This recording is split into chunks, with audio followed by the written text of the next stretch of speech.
alcoholism progressed to the point that it was chronic. I struggle with depression and anxiety.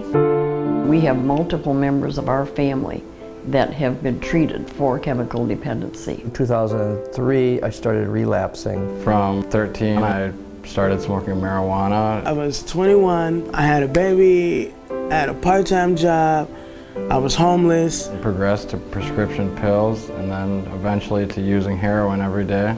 Family, friends, everything that you can think of I've lost, some of it a couple of times over. I wake up in the morning and sometimes feel like I can't get out of bed.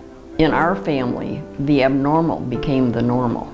I didn't know what to do, I didn't know where I was going. I didn't know really what was wrong. Addiction's just fueling inside of you, ready to take you over at any given time. You get out of bed and the only thing you can possibly think about is getting that fix. You would rather feel physical pain than the mental pain. Every day you're wondering, like, what can I do? Like, what did I do wrong? Our son had overdosed and ended up on a respirator for a week. And the drinking was terrible, it was very chronic. It almost killed me a few times. From there, life became completely a disaster. You lay there at night wondering if they're all right, and you just hope that they will accept the treatment that they can get.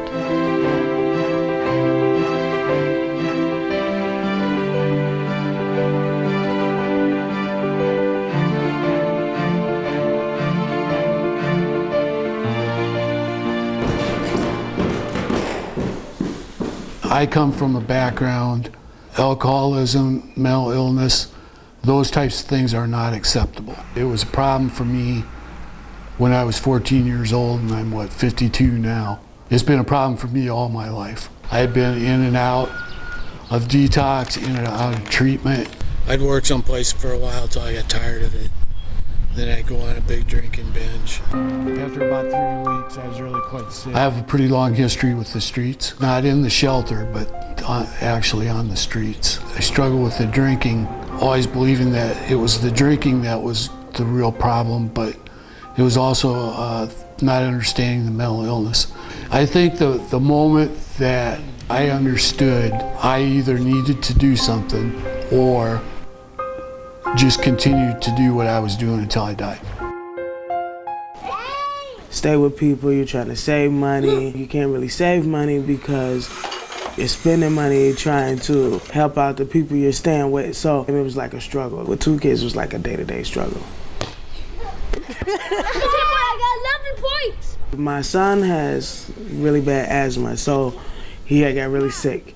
And when he got really sick, like, I was at someone else's house, and they smoked, and they used to smoke in the house, and it was like so stressful because it was like my son's sick, and like this was like the worst of the worst. Like I didn't know what to do. He had just came home from the hospital. Yeah, I think that was like the worst night. Like I just felt like bad as a mom, period. Like I couldn't like do everything he needed me to do for him. Basically, from living a normal life to being a 20-something-year-old kid with no job, no school, no family that even would trust you to come to their house for dinner, and no place to live, no one even wanted you in their house for 5 minutes. Food became lower priority than drugs, and that's all that mattered. As bad as you want it to change, you can't, because it feels like the world is ending and you're gonna die if you don't have your drug.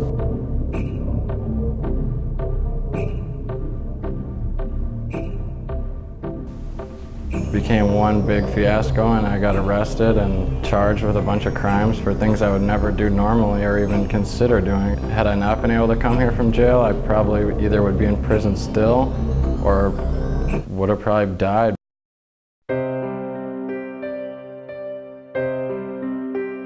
Chemical dependency has just kind of wrapped itself around the whole family. I originally sobered up February 23rd, 1982, and had several years of sobriety and went through college, got married, had 3 children, a successful career. In 2003, I started relapsing. It was hard when Tom went through all of the chemical dependency, but it seemed to be even harder with the grandchildren. I have 2 sons that have been treated, and I think we had spent nearly $200,000 around the country, sending our oldest son to different treatment centers and halfway houses and boarding schools. It was clearly a battle that we were losing, and as the addiction spiraled, all of the resources that we had, like insurance and reserve cash, just all went away. When he relapsed on some pretty hard drugs, and he ended up in a coma. Laying there in the hospital with all of these tubes going every direction, and he was given his last rites. He was there about a week and we almost lost him.